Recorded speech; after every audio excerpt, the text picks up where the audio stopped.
ওর গায়ে যে পোশাকটি পরে আছে সেটা তুমি এখানে স্যালারি পেয়ে ওকে কিনে দিয়েছো, তাই ওকে বলো ওর যোগ্যতার ভিতর থেকে কথা বলতে। একজন বিসিএস ক্যাডারের ভাই এভাবে আমাদের সামনে আকুতি মিনতি করছে, এটা কি ভালো দেখায়? প্লিজ ম্যাম, আমাকে শেষবারের মতো একটা সুযোগ দিন। আমি আপনাকে কথা দিচ্ছি, আমি আর কোনোদিন ছোট নিব না। এখান থেকে চলে যা, না হলে কিন্তু ঘাড় ধাক্কা দিয়ে বের করে দিব। আপনারা যে কাজের জন্য এসেছেন সেটা সম্পূর্ণভাবে বেআইনি, আর আমি যতদিন পর্যন্ত এখানে ডিউটিতে আছি ততদিন কোনো বেআইনি কাজ আমি এখানে হতে দিব না। Gate lock.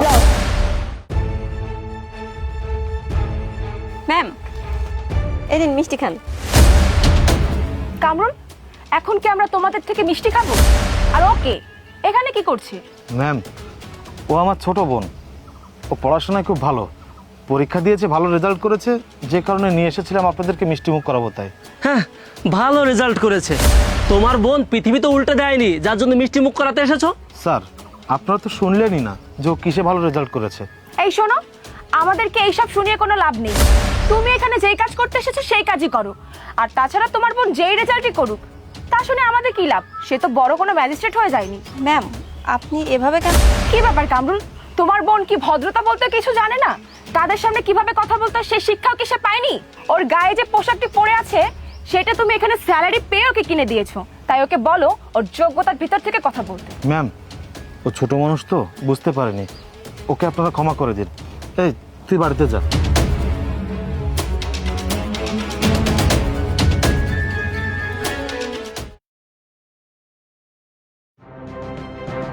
ম্যাডাম, আসসালামু আলাইকুম, আমাকে ডেকেছেন? কি ব্যাপার, কালকে কাজে আসোনি কেন? আসলে ম্যাডাম, কাজ করার ইচ্ছা আছে কি না? তুমি কালকে কাজে আসোনি সেটা বলা যেত না? কাজ থেকে কি মগের মুলক পেয়েছো নাকি? এই, সত্যি করে বলো, কালকে কেন কাজে আসোনি? আসলে ম্যাডাম, গতকাল আমার ছোট বোনের জন্য বই কিনতে শহরে গিয়েছিলাম, এজন্য আসতে পারিনি। এই থামো তো, যখন একটা কথা বলবো তখন ছোট বোনের প্রসঙ্গ নিয়ে আসো। তোমার ছোট বোন এমন কি মহরত দিয়ে পড়েছে যে তার পিছু পিছু থাকতে হবে তোমার? তেমন কিছু না স্যার, তবে আমার ছোট বোনটাকে নিয়ে আমার অনেক আশা। লেখাপড়া শেষ করে ভালো একটা চাকরি পাবে, তবে আমার শান্তি।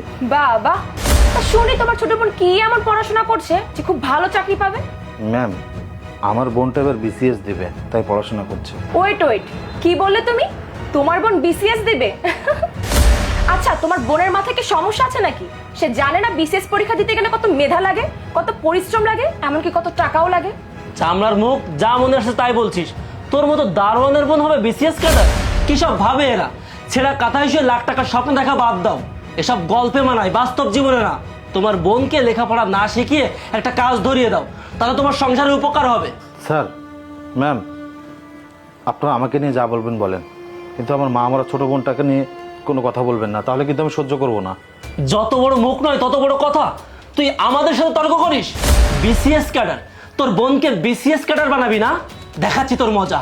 কালকে থেকে তুই আর চাকরিতে আসবি না, দেখি টাকা না পেলে তোর বোনকে কি করে বিসিএস ক্যাডার বানাস। স্যার, এটা আপনি কি বলছেন? না না স্যার, দয়া করে এমনটা করবেন না। আলামিন একদম ঠিক কথাই বলেছে। তুমি তোমার ছোট বোনকে বিসিএস ক্যাডার বানানোর জন্য বিভিন্নভাবে বিভিন্ন সময় কোম্পানি থেকে বারবার ছুটি নিচ্ছ, তাতে আমাদেরই সমস্যা। তাই বারবার ছুটি না কাটিয়ে একেবারে না আসাই ভালো, তোমাকে আর কাজে আসতে হবে না। ম্যাম, আমি আপনার কাছে হাত জোর করে রিকোয়েস্ট করছি, দয়া করে এমনটা করবেন না, তাহলে আমার অনেক বড় ক্ষতি হয়ে যাবে। ম্যাম, আপনাদের এখানে কাজ করে আমার সংসার চলে। বিশ্বাস করুন, আমার বোনটাকে মানুষ করার জন্য আমি বিয়ে পর্যন্ত করিনি। যা ইনকাম করি তা দিয়ে দুজনে ডাল ভাত খাই, বাকি সব টাকা ওর পড়াশোনার পেছনে খরচ করি। আরে রিল্যাক্স রিল্যাক্স, একজন বিসিএস ক্যাডারের ভাই এভাবে আমাদের সামনে আকুতি মিনতি করছে, এটা কি ভালো দেখায়? তার থেকে তুমি তোমার বাড়িতে গিয়ে তোমার ছোট বোনকে বিসিএস ক্যাডার বানাও। প্লিজ ম্যাম, আমাকে শেষবারের মতো একটা সুযোগ দিন। আমি আপনাকে কথা দিচ্ছি, আমি আর কোনোদিন ছোট নিব না। হেই, ভালোভাবে কথা বলছি বলে কানে যাচ্ছে না? এখান থেকে চলে যা, না হলে কিন্তু ঘাড় ধাক্কা দিয়ে বের করে দিব।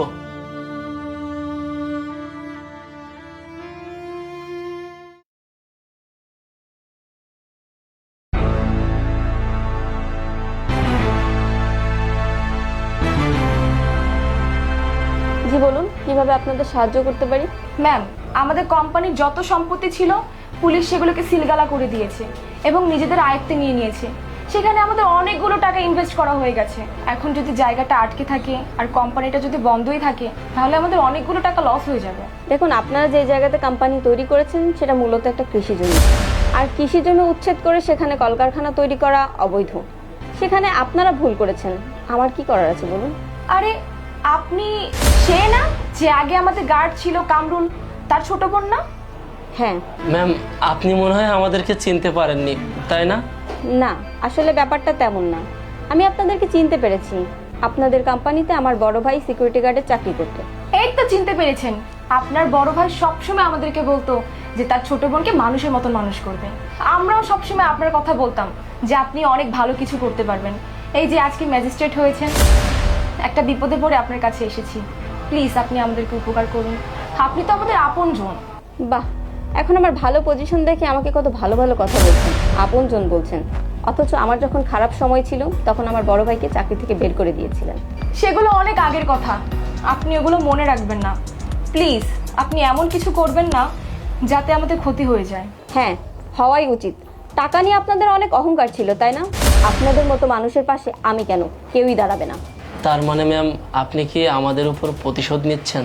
না, আমি কোনো প্রতিশোধ নিচ্ছি না। আমি এই চেয়ারে বসার পর থেকে আমার কিছু রেসপন্সিবিলিটি আছে, আর আমি শুধুমাত্র সেটাই পালন করছি। আপনারা যে কাজের জন্য এসেছেন সেটা সম্পূর্ণভাবে বেআইনি, আর আমি যতদিন পর্যন্ত এখানে ডিউটিতে আছি ততদিন কোনো বেআইনি কাজ আমি এখানে হতে দিব না। আপাতত আপনাদের ছোট একটা কোম্পানি আর আশেপাশের কিছু জায়গা সিলগালা করা হয়েছে।